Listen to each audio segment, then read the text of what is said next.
Hello everyone, welcome back to my YouTube channel. ಇವತ್ತಿನ ವಿಡಿಯೋದಲ್ಲಿ ನಾನು ನಿಮಗೆ ತುಂಬ ಸಿಂಪಲ್ ಆಗಿ ಕ್ವಿಕ್ ಆಗಿ ಒಂದು ಲಂಚ್ ಬಾಕ್ಸ್ ರೆಸಿಪಿನ ತೋರಿಸ್ತಾ ಇದ್ದೀನಿ. ಇದು ತುಂಬ ಹೆಲ್ತಿ ಆಗಿ ತುಂಬ ಟೇಸ್ಟಿಯಾಗೂ ಕೂಡ ಇರುತ್ತೆ.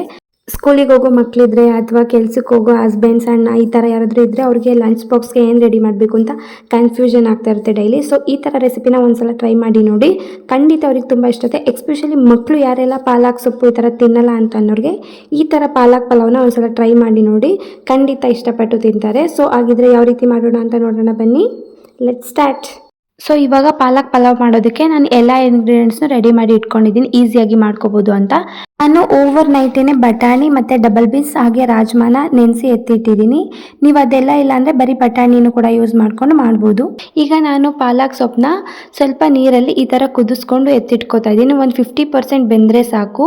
ಅದನ್ನು ಒಂದು ಮಿಕ್ಸರ್ ಜಾರ್ಗೆ ಹಾಕ್ಕೊಂಡು ಅದಕ್ಕೆ ಶುಂಠಿ ಬೆಳ್ಳುಳ್ಳಿನ ಹಾಕ್ಕೋತಾ ಇದ್ದೀನಿ. ಶುಂಠಿ ಬೆಳ್ಳುಳ್ಳಿ ಎರಡು ಸೇಮ್ ಕ್ವಾಂಟಿಟಿನಲ್ಲಿ ತೊಗೋಬೇಕು. ಹಾಗೆ ಖಾರಕ್ಕೆ 2 ಹಸಿಮೆಣಸಿನ್ಕಾಯಿ, ಸ್ವಲ್ಪ ಪುದೀನ ಹಾಗೆ ಸ್ವಲ್ಪ ಕೊತ್ತಂಬರಿ ಸೊಪ್ಪನ್ನ ಆ್ಯಡ್ ಮಾಡಿಕೊಂಡು 2 ಪೀಸ್ ಚಕ್ಕೆ, ಒಂದು 3 ಲವಂಗನ ಆ್ಯಡ್ ಮಾಡ್ಕೋತಾ ಇದ್ದೀನಿ. ಇವಾಗ ರುಬ್ಕೊಳ್ಳೋದಕ್ಕೆ ನಾನು ಪಾಲಕ್ ಸೊಪ್ಪನ್ನ ಬೇಯಿಸ್ಕೊಂಡಿದ್ದೆನಲ್ಲ ಅದೇ ನೀರನ್ನು ಸ್ವಲ್ಪ ಆ್ಯಡ್ ಮಾಡಿಕೊಂಡು ಈ ಥರ ಫೈನ್ ಪೇಸ್ಟಾಗಿ ರುಬ್ಬಿ ಎತ್ತಿಟ್ಕೋತಾ ಇದ್ದೀನಿ.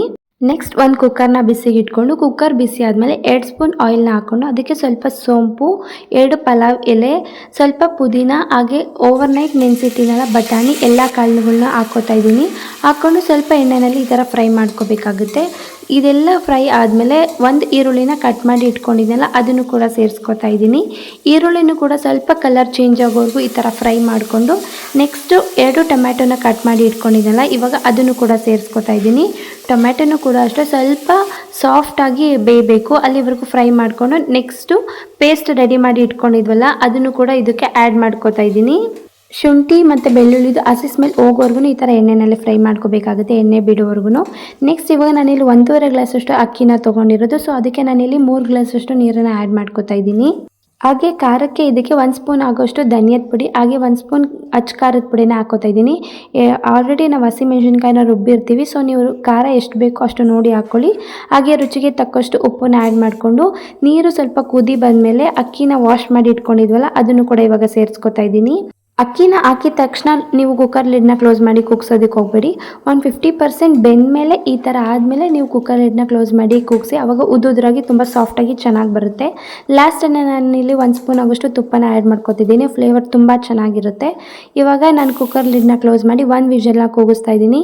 ಇವಾಗ ಕುಕ್ಕರ್ ಫುಲ್ಲು ಕೂಲ್ ಆದಮೇಲೆ ಇವಾಗ ತೋರಿಸ್ತಾ ಇದ್ದೀನಿ ನೋಡಿ ಎಷ್ಟು ಕ್ಲೀನಾಗಿ ಫುಲ್ ಎಲ್ಲ ಕಡೆಯೂ ಮಸಾಲೆ ಹೋಗಿ ಎಷ್ಟು ಚೆನ್ನಾಗಿ ಬೆಂದಿದೆ ಅಂತ. ಎಲ್ಲ ಉಂಡುಂಡೆ ಥರ ಮಸಾಲೆ ಒಂದೇ ಕಡೆ ಆ ಥರ ಏನಿಲ್ಲ, ತುಂಬ ಪರ್ಫೆಕ್ಟಾಗಿ ಕರೆಕ್ಟಾಗಿ ಆಗಿದೆ. ಟೇಸ್ಟ್ ಕೂಡ ಅಷ್ಟೇ ತುಂಬ ಚೆನ್ನಾಗಿರುತ್ತೆ. ನೀವು ಕೂಡ ಒಂದ್ಸಲ ಟ್ರೈ ಮಾಡಿ ನೋಡಿ, ಖಂಡಿತ ಎಲ್ಲರೂ ಇಷ್ಟಪಟ್ಟು ತಿಂತಾರೆ. ಇದ್ರ ಜೊತೆ ಚಟ್ನಿ ಅಥವಾ ಮೊಸರು ಬಜ್ಜಿ ಯಾವುದಿದ್ರೂ ಕೂಡ ತುಂಬ ಚೆನ್ನಾಗಿರುತ್ತೆ. ಸೊ ನಾನಿಲ್ಲಿ ಈ ಥರ ಕಲರ್ಫುಲ್ಲಾಗಿ ಸರ್ವ್ ಮಾಡ್ಕೊಂಡು ತಿಂತಿದ್ದೀನಿ. ಟೇಸ್ಟ್ ಅಂತೂ ತುಂಬ ಸೂಪರಾಗಿತ್ತು. ನೀವು ಕೂಡ ಒಂದ್ಸಲ ಟ್ರೈ ಮಾಡೋದನ್ನು ಮರಿಬೇಡಿ.